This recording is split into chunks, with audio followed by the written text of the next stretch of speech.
evening. I am Kamau Kujichagulia, and you're on the case with Kamau Kujichagulia, where each week we talk with a brother or a sister um, who's interested and loves and is working hard in the Black community, whether it be here in Trenton or throughout the diaspora.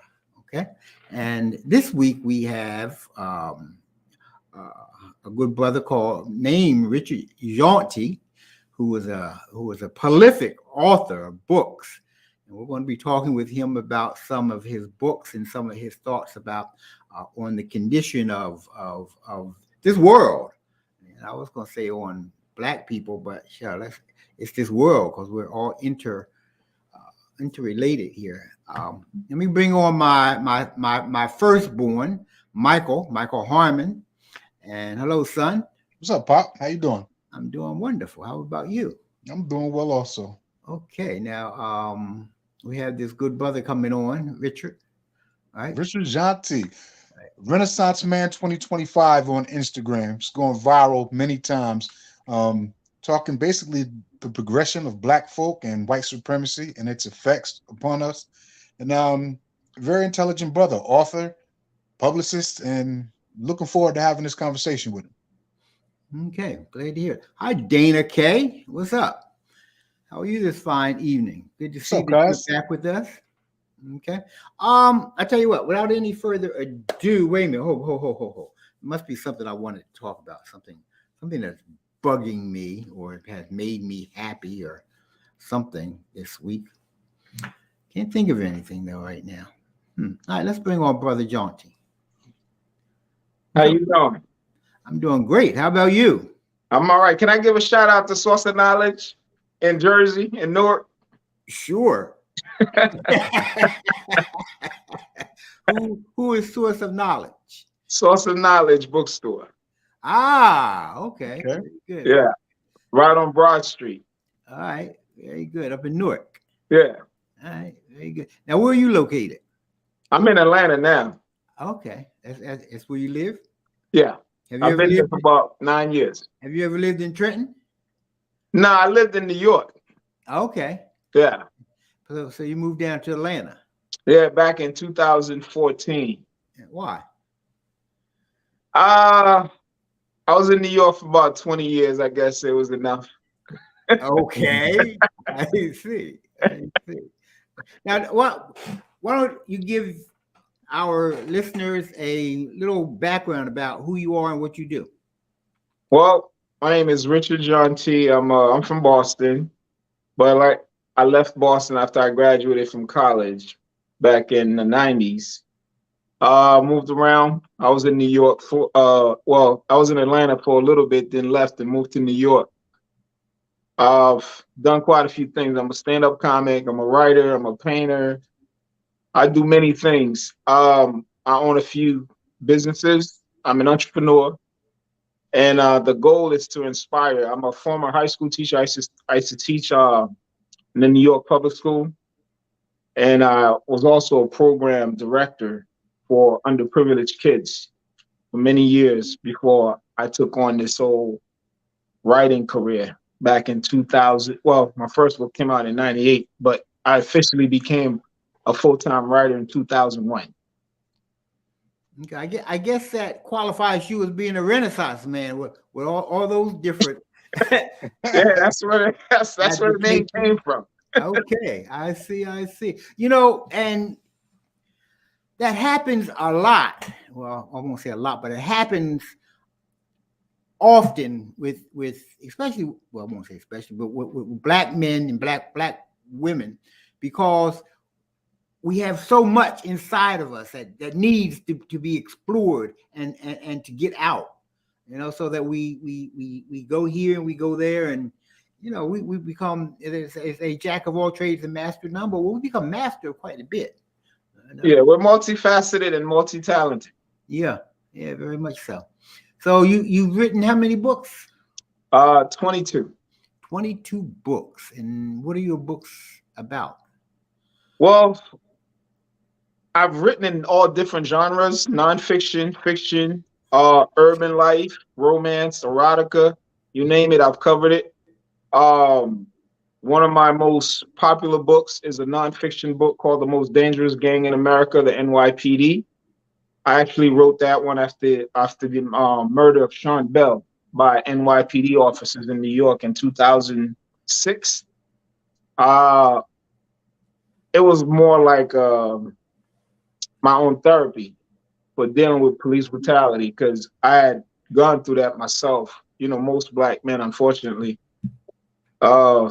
seems like a rite of passage for some of us. Whether we're guilty or whatever, we're subject of that. So I wanted to basically tell the world what's going on. At the same time, it was sort of like a defense mechanism that I wanted to put out there. This is before cell phones were so popular. So I was telling people to actually record the behaviors of police officers. You say you wanted to tell the world what was going on. What was going on? Well, I wanted the world to understand that how Black men were being criminalized, and how simple it is to criminalize someone from the age of 14 and sort of like limit their opportunities in this world just because they're Black. Because all a police officer has to do is arrest you for no absolute reason, and then they could say disorderly conduct. You understand what I'm saying? That's the thing that sticks when you go to court. You're a 15-year-old or 14-year-old, especially if your parents don't have the means to hire a real attorney. What they do is they give you a public defendant, and they want you to cop a plea. But that plea follows you around as an adult. The rest of your life. Yeah. So one of the things that I wanted to do was basically let the Black parents know what's going on with their sons while they're out there, and to make sure they protect them, and what they needed to do in order to make sure they weren't being criminalized for just being Black boys. Well, you know, we have a system that does exactly that. Criminalizes us simply for being Black boys. You know, that's what the system does. Tell them about it, Michael. You know about that. Yeah, I've been harassed a few times by the police. It set me up. I've had a juvenile record. It hasn't really come back to haunt me as much as it should have or could have, but I've dealt with it. Still deal with it to this day. And that's a shame. Here it is, 30, 35 years later, and you still deal with it, you know? Yeah, it follows you around. Yeah. So you write a lot about the system of how the system of white supremacy affects us. Well, pretty much in every book that I've written, I cover some kind of social issue, and it's about the adjustment that Black people have to make within the construct of white supremacy, and how we have to live in order to not just survive, but to live. So yeah, it's that's one of my missions, to basically educate more than anything Black folks on, look, the system is not there for you. You have to work against the system in order for you to keep your own sanity, your own survival. You know, everything about your life encompasses pretty much the traps that are set up to ensure your failure. And we have to work twice as hard sometimes, but sometimes because we're so resilient as a people, it's second nature to us. But those mechanisms have to be broken. And the only way to do that is by us working collectively. Gotcha. Now, have you know, my life work for the last 50 years or so has been trying to replace this system of white supremacy with a system of justice. And I'm pretty much stumped. Okay. I've, whatever avenue that I've approached, whichever avenue I've researched, this system is daunting. It's daunting, And I think what I've come to is that the only way is resources. We need resources, because right now, everything that we need that we need, we have to get from the system of white supremacy, because we don't have the resources. I'm talking about the money, the power. Well, lack of resources, I don't think is the issue. The issue is more discipline. We have to understand the system is a well-oiled machine. Yeah. And you can't go against a well-oiled machine if you're not a unit. You can't do it individually. So basically, we have too many subgroups that are trying to fight among each other. But they're fighting for resources. Well, okay, I mean, that's what they're fighting for. What we're doing, fighting each other for resources by taking away resources. But when we get those resources, what do? We squander them. We've never had any of import. Never, ever. It all depends on what kind of resources are we talking about. I'm talking about resources to control your community, like water, okay, like food, like clothing. I'm talking about resources like education. We don't have an education system. We don't have a healthcare system. We don't have any type of system because we don't have the resources to build one. Well, the resource, this is what I don't know if we don't have, I don't know if I agree that we don't have any resources. The resources are there.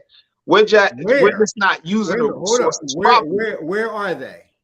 Well, we have quite a few millionaires and billionaires that are available that can actually work to. That's what I was saying.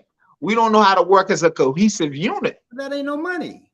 That's what I'm saying. I mean, we got like Robert Johnson. You know, he had BET, which was a resource.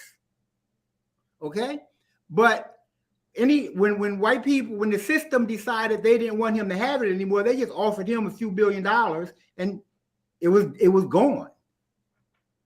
Well, that's what I'm saying. We could have held on to it, right? Yes, where we have a few billion, few $100 billion either. They have massively trillions and trillions, hundreds and thousands of trillions of dollars to nullify any of our billions, whatever we have.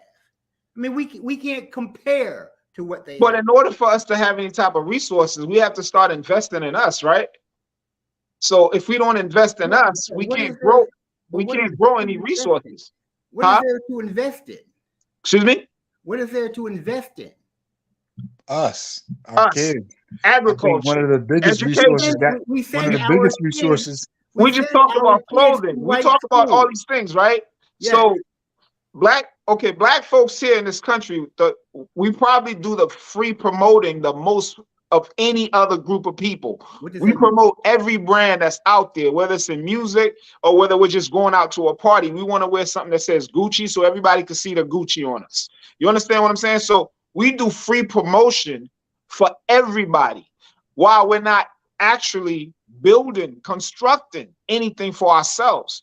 So we're talking about Courvoisier, Hennessy.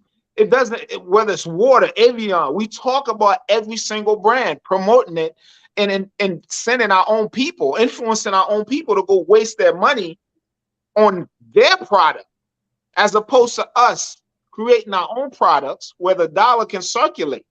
That's one of the main things. We have 1.3 trillion buying power, right? So that's a lot of resources that we're wasting. In comparison to what they have, 1.3. And remember, understand one thing, that 1.3 trillion buying power comes from them. It's our jobs that we have with them. It ain't our money. It's not like I don't know if it's all of us. It's not like we're paying ourselves that $1.3 billion. It's coming from the system. Well, the system is part of it. I can only speak for myself. I've been self-employed for about 20 plus years now. And I've hired most everybody that works for me pretty much I would say 99% of people that work for me have been black people. And on average, on an annual basis, I probably dish out $500,000 at least in salaries to black folks to work for me. So I'm a small guy. I'm not a multi-millionaire. I'm not a billionaire. I'm not Michael Jordan. I'm not Jay-Z. I'm not any of these people with a lot of money. But I can see the difference that my smaller company makes.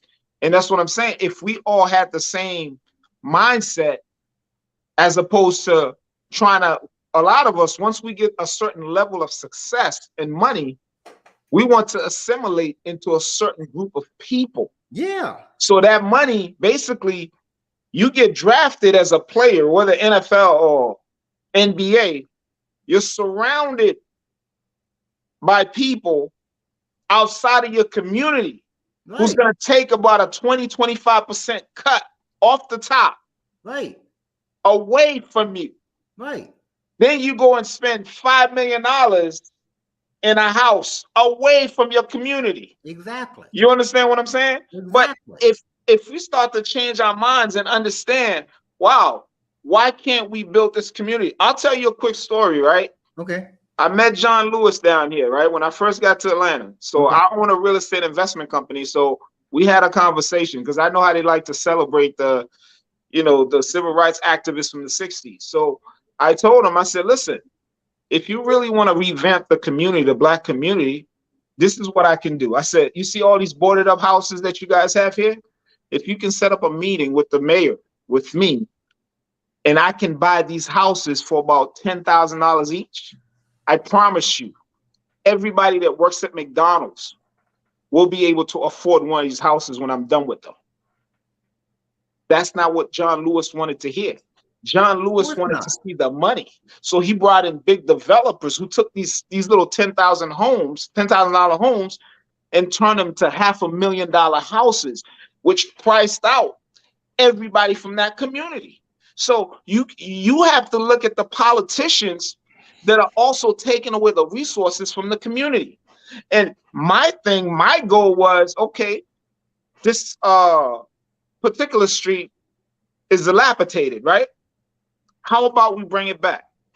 If this house is boarded up, it's been boarded up for 10, 20 years, that means the city's not collecting any taxes on it. So if I take this house, if you give me this house for $10,000 and I put $30,000 into this house, I can turn around and sell that same house to someone that's earning $10, $12 an hour, okay, at McDonald's or wherever, for $60,000, and their mortgage will still be less than the amount of rent that they're paying every month. Right. But that's not the reality for black politicians, because they're not about really serving the community. And that's an uphill battle that you have to deal with when it comes to resources, because these are the people that are taking the resources out of the black community and handing it over to people who don't serve the community, to people who want to take over the community. And it's not about money. It's because I still would have made money. If you give me this house for $10,000, I put $30,000 in it and I sell it for $60,000, I'm still making $20,000. It's volume, right? And I'm still helping the whole community. But when you price it at $500,000, who's going to be able to basically afford that? These are houses that are passed down from grandparents, great grandparents. The drug epidemic pretty much wiped out the middle class. So if you want to bring it back, you got to bring back the people who fell victim to the drug epidemic. The people that are now trying to turn their lives around. They're working at McDonald's. They have these menial jobs, but it doesn't mean that they shouldn't have housing. They can't own a home, because wealth building comes from home ownership. And black politicians, not just in Atlanta, because I was in New York, I was in Boston, I was in Jersey, they all do the same thing. They want to push out their own people for their own personal careers, for their own personal goals. I have a problem with that. That brings me to one of your videos on Instagram recently, where you were talking about how black leadership is basically financed by white supremacy. Exactly. Well, it is. So the resource is not a problem. The resource, we outsource our resources. That's the problem. When you say it's financed by white supremacy, that's resources. It's being resourced by white supremacy. Same word.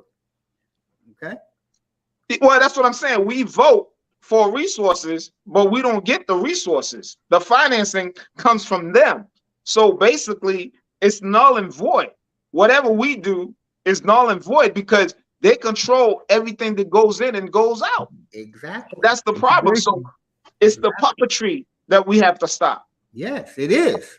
It is. That's what the system of white supremacy is doing. It's dominating everything. It is supreme.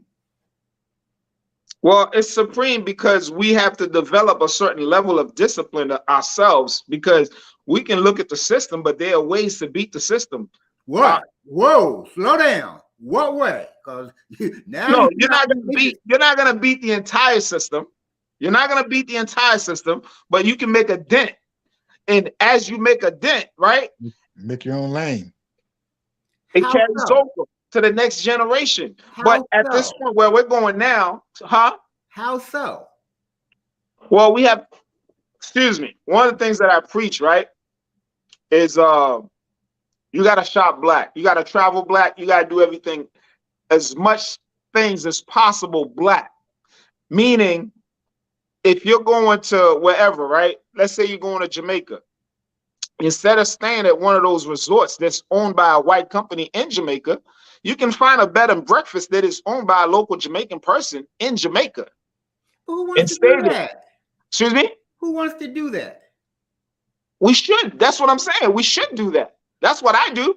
Okay. It's not a problem for me. You want to stay at this little bed and breakfast when you can stay at this massive hotel with casino, with 30 restaurants, with a beachfront. You can still get to those places. You can still get to those places if you want to. This is what I'm saying. We've bought into their grandeur. That's what we've done. Have we bought into it or have we been beaten into it? I don't know if we've been beaten because we still have the conscious mind to make our own decisions. At this point, do we? Well, I do. So I expect everybody else to at least think as a human being for themselves and say, hey, listen, this is appropriating me. Why am I spending money over here? You understand? So it's a collective effort that changes things because as an individual, I can't do it alone. So, but if I had 40 million black people with me who said, okay, tomorrow, next year, we're going to spend all of our money in our own community, our own businesses, and with that $1.3 trillion, right? I bet you we can probably manage to circulate about $500 million of that money in the black community. That's not happening right now. Mindset. Exactly.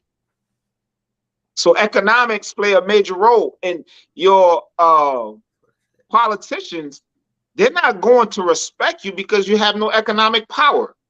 You don't have anything to hold them to. Right. You don't have any resources. Yeah, but we do. This is what I'm saying. You said we get the resources from them, right? But those of us people like myself, who are entrepreneurs, who have their own businesses, right? We can hire certain people. We don't know how to come together. All these millionaires and billionaires, whether in Hollywood, sports world, or whatever, they have enough resource. There's no reason why every black kid that's coming out of college who plays basketball should follow in the footsteps of Michael Jordan or LeBron or any of these guys. Every one of those guys that's a marquee player coming out of school, they should be starting their own brand. Michael Jordan receives less than 10% of his own Jordan brand. Less than 10% from Nike every year. He gets a check for $90 million. That's not even 10%. Well, I shouldn't even, it's not even 1%. Who was the brother that had his own brand? Stefan Marbury. Yeah, they clowned him because he made them affordable. Yeah. Starberries. Yeah, he made them affordable, and black people's identities attached to what it is that they think they can afford. Things they can't afford, but delusionally think they should afford. The system beat him up. They beat him up. They say, oh, no, we can't have this. I don't know if the system beat him up as much as we didn't support him, because everybody was saying the same thing. Oh, these are not. We supported him. The system beat him up, and we did not support him. Yeah, so it's both. You know what I'm saying? You did. I supported him. You did. I said $50 figures. Hot damn. You did. I love it. Yeah, you gotta support, because if we can't say he had coats, he had pants. I love them. We can't allow the system to be bigger than us. That's what we've done our whole lives. We say the system can do this, but we don't see how we play our part to help oil in that system. Because the minute we take our money into that system collectively every day, if we spend $1 million a day, because we spend a lot more than that. If we spend $1 million a day, that's basically adding to the oil machine. And that's the behavior that needs to change, because we cannot continue on that path. It's the path of destruction for us. But because we want acceptance, because of this forced assimilation, we're like, oh, just like, I'm going to give you a perfect example of this, right? Most of us, right, when we graduate from college, there you go. We get out the best job that we can get. What's the first thing that we do? We become a resource, okay? Once you get your college degree, you have a good job. You're supposed to be a resource for your community, right? But what do? We take all our stuff, we pack up. We become a resource where we're not even wanted in the suburbs. Now, wait a minute. You're ignoring a step there. The reason that you get that college degree is so you can go work for the system of white supremacy. Not necessarily. I'm not saying, but some brother was telling me the most useless people in the world are people would have come out with a bachelor's degree, and then more useless is those who have master's degree, and then the most useless is those who have doctor's degree. Because most of them simply do not work for the black community. They want to work because they spend all that time and money. They want to get it back. And you can't get it back in the black community. You've got to go to the corporate world. I don't know. I think it's different. The reason why I'm saying no to that is because my business is to support my personal business, my publishing company, my writing. I'm not talking about you personally. I'm talking about the majority of our people. They go to work for corporate America. That's what they aspire to. Well, we have to change that mindset. That's the problem. Well, yeah. But if you're taught from a baby to graduate from high school, go to college, and get a good job, which good job means the system of white supremacy, that's taught in the cradle. And your mama and daddy's teaching you that. And vote Democrat, that's right. It's like we need to give up the comforts for a little while, unify to give up the comforts, and also unify and leverage our votes when we can. Yeah. Exactly. Yeah, we should. There's everything that we need to do has a lot to do with discipline. That's what the number one thing we need to work on is the discipline, because the most disciplined people in the universe. Huh? We have been the most disciplined people in the universe. Economically, we haven't been. And try to kill these people. That's taking a tremendous amount of discipline not to kill people who are trying to kill you. Well, we have restraint. There's a difference between restraint and discipline, because if we were disciplined, I'm gonna be honest with you. If we were disciplined, right, we would not be involved in street gangs. Okay, our anger would be taken out on them. That discipline would go toward them. We're not disciplined enough to understand how to beat that system. We're not disciplined enough to become a threat to the system. You're talking about a small minority of people. I'm talking about the bigger section of people. You're talking about street gangs. Let's talk about college graduates, the most educated, supposedly the most brilliant. They're not doing anything. They're not the most brilliant, though. I have a college degree. I'm gonna tell you, some of the smartest people I've met in my life have not had college degrees. Okay. So I don't know if I'm gonna hold them in this high esteem just because they went to school. Because college people, okay, the longer you stay in college, this is what I've learned. Because I went to college for 6 years. I went to UMass for 4 years, and I went to Boston University.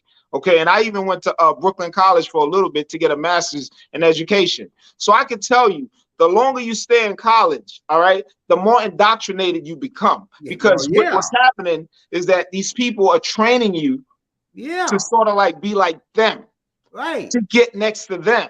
So when you see these college educated Black folks, they're not necessarily educated for the Black community. They're educated for everybody else, but they want to flex their education on the Black community. That's the problem. So that's where the discipline is lacking. Because if we had true discipline, we'd understand if I go out there, I know I can buy a house for $1,000, right? Now that's knowledge. I need to bring that knowledge back to my community and make sure if I know 100 people that I know need to be buying those houses for $1,000 as well. That's my thought process. That's how I operate. I don't but what we like to do is we compare, we flex. We say, oh, I got more than you. I'm this and that. Like Jay-Z can't have enough money. At first, it was about, oh, I'm a millionaire. Now he's counting how many Black millionaires in the game. We're flexing. That's the thing we have to stop, because we identify, our identity has become our net worth. Our identity has become what we can afford to purchase, to wear, and the big house we can get, how many cars, the type of cars we can drive. That's the discipline that we're lacking. It has nothing to do with that. And remember, I had posted something where I said Dr. King and the other civil rights activists, they didn't care about these vanities. That's not what it was about. But somewhere along the line, that's all it's about for us now. And that's what's killing us. Black Lives Matter. Yeah, exactly. Black Lives Matter. They started that whole movement for what? For a lifestyle. Because when these people are ostracized, we all get ostracized, because they're looking at Black people. Oh, we gave you all this money for this movement. You went and bought mansions. You went and did this. You didn't invest in us. You understand what I'm saying? So they're looking at us like a bunch of buffoons. All we're doing is looking for, but who financed that? George Soros. You understand what I'm saying? So it's a trap. And once you get hooked on that trap, that's it. And that's the thing we have to change. And I hate to say this, as a former teacher, a lot of Black people don't educate their kids at home. They send them to school. They expect teachers to babysit their kids for 6 hours and thinking that their kids are being educated. That is one of the major problems. Yeah, it is. One of our viewers, Mr. Damo Epke, says they flex their degrees on other Blacks that don't have degrees. SMH, enrich themselves and forget about everybody else. That's the truth. That's the truth, because now I know more than you. I'm better than you. You understand? But when they get around white people, they're the quietest ones in the room. It's not about us doing bad things. It's about the system of white supremacy doing bad things. But we have to recognize that system exists. That when we try to build something for ourselves, it comes in and it destroys it. Okay. I talk about that too. To become disciplined, they come in and they infiltrate it and destroy it. It's not us. We have done all these things repeatedly over the centuries. We have to stop giving them access. Okay. We have to. The infiltration can only happen when you give them access, right? So my whole thing is my thought process. I can't be passive. I've never been passive. I'm trying to think of this lady in Selma, Alabama. I can't remember her name, but when I went to Selma, I talked with her, and she was the one that stood on the courthouse steps and beat the shit out the sheriff.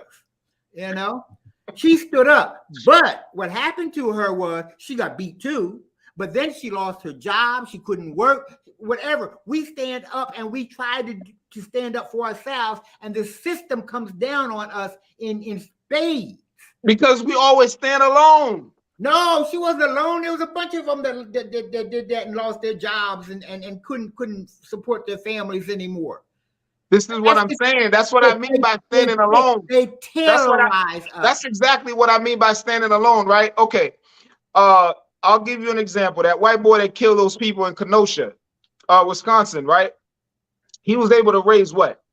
About $5 million, right? Now, he had just killed some people. They managed to raise $5 million for this dude, right? When it comes to us, we'll go to a club. We'll go to somebody's lounge, a white-owned lounge. We're going to spend $1,200 on a bottle of liquor that costs $50, okay? No. A lot of us do this dumb stuff, right? But when it's time for us to contribute to a cause, you know, somebody that pretty much put their life on the line for us, right? We don't look out. Back in the 60s, the football players, the boxers, they used to send money to Dr. King and them secretly. The rappers, they're not doing that. Why secretly? Well, because the system, you know why. Yeah, I do. I want you to tell the folks. Yeah. Well, they can't allow the system to infiltrate their paycheck. That's what you call puppet masters. Exactly. You know So that woman on the steps in Selma. That's right. But how much money we've gotten to a point now where no amount of money is enough, meaning everybody's willing to stay silent because now the goal is not even to become a multimillionaire anymore. Now I got to be a billionaire. So they stay quiet. They're rich. They're pretty much rich slaves. Okay. Now, after what happened to Kanye, you know, they're all going to stay quiet. But that's okay. What they did to Kanye was a lynching. That's a modern day lynching. So that like you said, everybody else is looking at that lynching and they say, oh, okay, we're not going to say anything. That's what they used to lynch brothers for. So the rest of them would be cool. But you know why? That's because we lack discipline. No. It's because they evil. The system is evil. No, the system. No, I acknowledge that part. But we have to also point out the fact that we appease evil. We have to stop appeasing evil. Meaning, if I've earned $100 million, right, I shouldn't care what the hell you want to do to me. I can afford to do whatever the hell I want and say whatever the hell I want, buy whatever house I want. I shouldn't have to worry about I can't afford a $100 million home. And that's what I said from the jump. We need resources. But that's what I'm saying. We have the resources, but they get out of hand. We need the resources. We need the resources so that if we do say something in Trenton, that they won't cut off our water. They won't send in the police. They won't get rid of our jobs. But if they do, then we don't have nothing. That's why we need our own independent resources so that we don't have to give a shit what they had to say. We need RJ Publications to blow up so we can do that. Well, we need Free Black World to blow up. That's the social media site. That's gonna, where we can make a difference. We can connect people from all over the world. I got it, Pop. I got it. What did you say? Free Black what? Yeah, Free Black World. That's the social media site that I had launched. It's been hacked, but we're working on relaunching it. Free Black World. Yep. Okay, that's good. Yeah, we need that. We need that. What do you think about reparations? Well, reparations should be. Whenever I talk about reparations, it's more of it's a personal issue for me because I've done the history. I know who has received it. And I know Black people are the only people in this country who have not received reparations from this government. And even when we had a Black president in office, he basically overlooked Black people to give reparations, to sign a $13 million check to the Jewish community. So reparations is something that Black folks are going to have to cohesively fight for. You can't get reparations when one person want money and the other person might want land. So they have to come together and say, this is how we want our reparations to be. It could be in many different forms, but it's necessary. Okay. When I talk about reparations, I feel that every Black person in this country should get $1 million, and then there should be a fund of about $70 trillion for the Black community. So if we want to buy land, we got $70 trillion to buy land. If we want to put in infrastructure like roads and water and filtration plants, we have $70 trillion to do that. We don't have to ask nobody for nothing after that. And but it's got to be the only way that's going to happen. It ain't going to happen. You got to have a legal team. You got to have a legal team that can take these people to an international tribunal to do that. Right. It's not going to happen in a court in the United States. You're right. You're right. But we don't have the resources to do that. Well, Johnny Cochran was about to do it. They murdered him. What happened to Johnny? What happened to him? He was putting a team together. No. What happened to him? Well, supposedly he has cancer. He had cancer, right? Yeah, supposedly. Supposedly. He did. Huh? He did. Well, this is what I'm saying, but people don't understand that you can be injected with cancer. Started talking about money. Excuse me? What happened to Martin Luther King when he started talking about poverty? It's the same thing. And right, it's the same thing. You know why? Because this is what I talk about. There's got to be evil. There's got to be an antidote to their evil. And we have to basically create that. And this is what I talk about this on my page a lot, right? If every Black neighborhood on every street, right? If we had a neighborhood watch consists of about, I'll say 100 Black men that are armed, do you really think every time the cops show up and 100 Black men with their guns step outside, if they come to make an arrest, they stand around, you think they will be killing Black men on our streets? You know, we did that. We did that. No, we did. We didn't do it on a national. We didn't do it on a national level. We did that in California. We tried it in Chicago. Then they changed the laws. Then they changed the gun laws. What happened? Yes, they did. Yeah. Yeah. This is what I'm saying. But not. This is one of the reasons why they started criminalizing Black men. Exactly. Well, no, they started criminalizing Black men hundreds of years before that. No, I understand that. But I'm saying after the Black Panther Party, they figured, okay, these Negroes, they have this idea to carry guns, right? Let's pass laws. Let's make it difficult. Let's make it hard for them to carry a gun. But a lot of these states now have open carry laws. Right. I used to have a license to carry my gun. I don't need that anymore in Georgia. Right. Everybody can get a gun in Georgia. Right. But Black people automatically, their minds, because I posted a video of me and my gun, right? Everybody's minds directly went to me being attacked by a Black person. You understand? So when you have that mindset, if you have a gun on you and you're already thinking your own brother's your enemy, you cannot carry, you don't have the capacity to carry a gun. But where did they get that mindset? Huh? Where did they get that mindset? I understand where it came from, but my job is to remove that. I don't want you to, I know you understand, but where did it come from? Tell the people where it came from. It came from white folks. Well, it came from the system, of course. Yeah. It came from the system because the system make devalue the life of a Black person. It doesn't matter. If you kill a Black person, it means nothing. But if you kill a white person, you're going to get the electric chair. You're not even going to get life in prison. You're going to be murdered just like you murder one of them. That's what they do. All that pro-life and all that bullshit they talk about. They terrorize us. That's what you call terrorism. Well, we have been living among terrorists for years now. Yeah, so we've adjusted. Ingrained in us. Yeah, but how do you deal with terrorists? How do you deal with terrorists? You got to meet them with the same brutality. That's what we haven't done. We have not done that because we're too afraid to do it. We'll terrorize our own. We'll be brutal against our own people, even though we understand our brutality was inherited from them. We understand that part. I talk about that all the time. Every behavioral issues that we have came from them.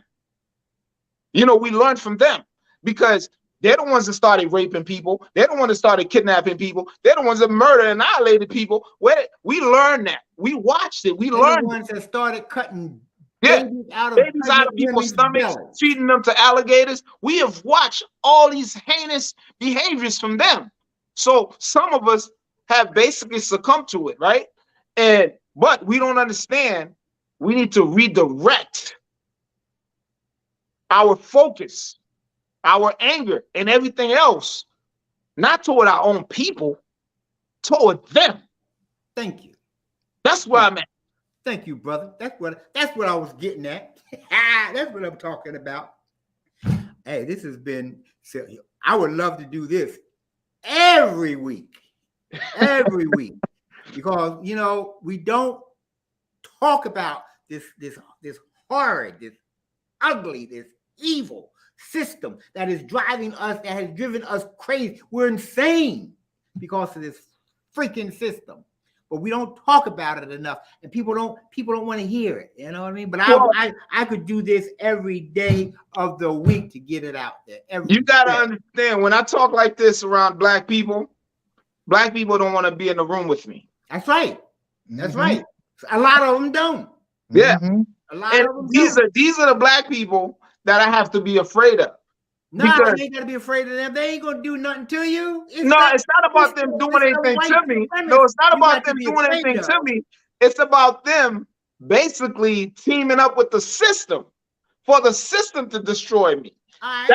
That's what I fear from them. They're the ones that's gonna get paid. Exactly. Okay, but it's the system that's going to destroy you. It ain't them. Yeah, the system is going to destroy, but they're going to aid the system to destroy the backs of the system of the black people. What that system is doing, it's the system. That's what it is. I mean, black people always the system, but it is the system that is doing the destruction. Well, it's always the system, but at the same time, we have to be conscious of their ability. We have to at some point say, okay, this is the history of the system. I know. These are the people we have lost to the system, right? We have to say, okay, now, if this brother's trying to enlighten everybody else, the system want to get rid of them, somebody else has to step up, right? Now, the next person that steps up, they're not going to be as bold as me. That's why I love you, because you're a young man. You stepping up. See, I'm old here. I'm about ready to die. You know what I mean? Well, that's what it is. We have to be fearless against the system. And if we're not, you know, me, I've always told my parents, I said, look, as far as you're concerned, I'm a dead man walking. I'm not afraid of them. You understand what? They're not gonna take me out by myself. They can cowardly take me out. I'm not saying somebody can't roll up on me when I least expect it. You know what I'm saying? But if I know you're coming at me, you're coming for me, guess what? I'm not the one to be like this on my knees. That's not going to happen. You know, that's the last thing that you should expect from me. You know, it's not going to happen. Brother, it's been good talking with you. Wait a minute. I got to tell everybody you're from Haiti. Your family is from Haiti, right? Yeah, exactly. I keep telling people on this show, because we had a Haitian not too long ago on this show. Haiti is my favorite place in the world. In the world. I was in my 40s when I found out about the Haitian Revolution. About they kicked they kicked your ass. They kicked England's ass. They kicked Spain's ass. They kicked France's ass. And they was about to kick the United States' ass. And I said, wait a minute, I got to go pay my respects to these people. I got to go to Haiti and bow down. So I went to Haiti and I bowed down. And I saw the poverty all around me. But the next morning when I woke up, I didn't see the poverty. I saw the people. Yeah, you see, here's the thing. My latest book, right? My latest book is about educating people about the difference that the Haitian Revolution made here. Because a lot of people don't understand. They keep saying Lincoln freed the slaves. No, Lincoln had no choice. In 1771, there were 600 Haitian soldiers fighting alongside American soldiers to free America from England. People, if you go to Savannah now, the Battle of Savannah, you will see the erected statues of the Haitian soldiers who helped America fight during the Battle of Savannah. Okay. People don't know that. And what we're doing is we're separating the cultures. We're dividing. We're not understanding. Chicago, when Chicago was founded by the Haitian merchant, that's right. He didn't find that city for white people. He founded that city and was bringing other black people to that city. Not, I'm talking 200 years ago. That's right. But people are looking at this new history. They don't understand old history. You understand? My great-great-grandfather went to University of Michigan. You understand what I'm saying? For medicine. That's a long time ago. And people don't understand the history. So what I'm trying to do is don't look at what they've done to Haiti, what they're doing to black people here. All over the world. Exactly. So they tell you black this country's poor. You can't do this. You can't do that. People. Yeah. All over the world. And then they turn around. They're stealing from you. They're taking away your pride. They're doing everything to destroy you. But the problem is we're so... I don't know. I don't want to use this word. We're so hard to the core. That's what we are. We're so hard to the core. We refuse to be defeated. Exactly. It's not even about resilience. It's about the way that we are naturally. Right. It's in our soul. Yeah. So everything they do to us, second nature. Listen. You can't break us. You understand? Mass incarceration couldn't destroy the black community. So now they're trying to figure out new ways to do it. And they got good ways. Well, they have good ways, but I'm here. Listen, if we can get biometrics, brother. If there's 11 million of me, I think we can overcome that because it takes education, it takes patience. Well, I'll tell you what, they're getting very close to being able to eliminate us. They're going to use the human genome was cracked. What 20? They can't eliminate us. They're eliminating themselves. See, here's the problem, right? See, one of my books that I wrote was let me talk about this one real quick, right? When I wrote Sexual Jeopardy, which is a book that talked about AIDS, right? Mm-hmm. Here's what they didn't bet on. When they created AIDS in the lab to destroy Africans, when they went to Africa, right? They didn't bet on the fact that so many of them like to sleep with Africans. So when AIDS came back here, they didn't know what to do. So they can't do anything that is exclusive to us to destroy us because they're going to fall victim no matter what they do. They haven't been able to in the past. They've gotten better. They're refining their technique. Yet that scares me because they work in increments. They work in increments. So, but anyway, man, so we're supposed to be off of here a half hour ago. We're gonna be talking. What's wrong with you? I didn't know that. All right. Renaissance Man 2025. Hey, man, check them out on Instagram. Appreciate the love, man. Hopefully we'll catch up on Instagram. Definitely. Brother man, it's been an absolute pleasure to talk with you, to have you talk with us. I hope the people who have heard this and will hear this will get something very positive out of it, because it's been a positive show, and I appreciate that very, very much. All right, thank you very much. Thanks for having me. All right, my brother. You talking about connecting on Instagram. I got your phone number. Yeah, so. definitely. No, I'm talking about, the issues. I got you. All right, y'all have a good night. All right, brother. You too, brother. All right, bye. Woo! Lordy. God damn, that's what I like. Richard Jeanty. So what you think? Renaissance Man 2025. Huh? I thought it was an excellent show tonight. Excellent. I thought so too. It's almost the same exact method Europeans use on the indigenous. Yeah, it is. It's a refined portion of that. They keep refining it, and it's going to get. They getting close, man. What's up, Niall? How you doing, nephew? We got to do something to stop this, because it's scary to me. It's very, very scary. You know what I mean? That. This AIDS, progress from AIDS to COVID-19. What happened though with COVID-19 was found out that it didn't affect black people like everybody said it was going to affect black people. I mean, worldwide, you know. But you know, they learned from that too. They said, still being forced. This won't affect them. So let's shift it a little and do it this way. The biology of death is frightening, because that's the way. That's the way to do it. So, brother, son, nice to see my young cousin tuned in. Have to educate our youth. Yes, we do, my niece. Yes, we do. Next week, who we got? Oh, we should have. Al booked that lady next week. I forget the young lady's name. Oh. Now I gotta be more prepared next week. Okay. Well, anyway, we got somebody come on there. From what I'm told from the production crew, we got somebody all throughout March and going into April, and we're gonna have some good people lined up.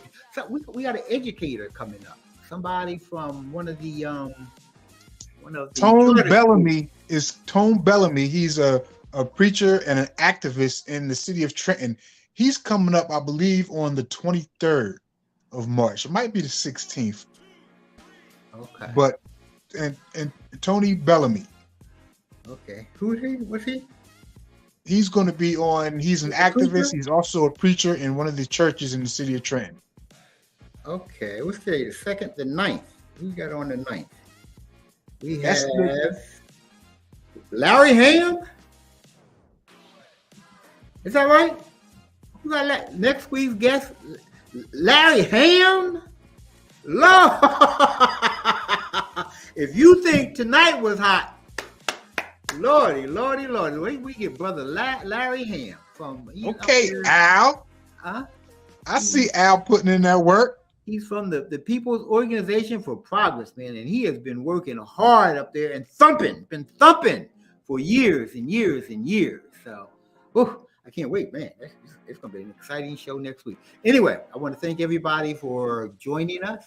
We appreciate your participation. We appreciate your comments. We love you for being with us.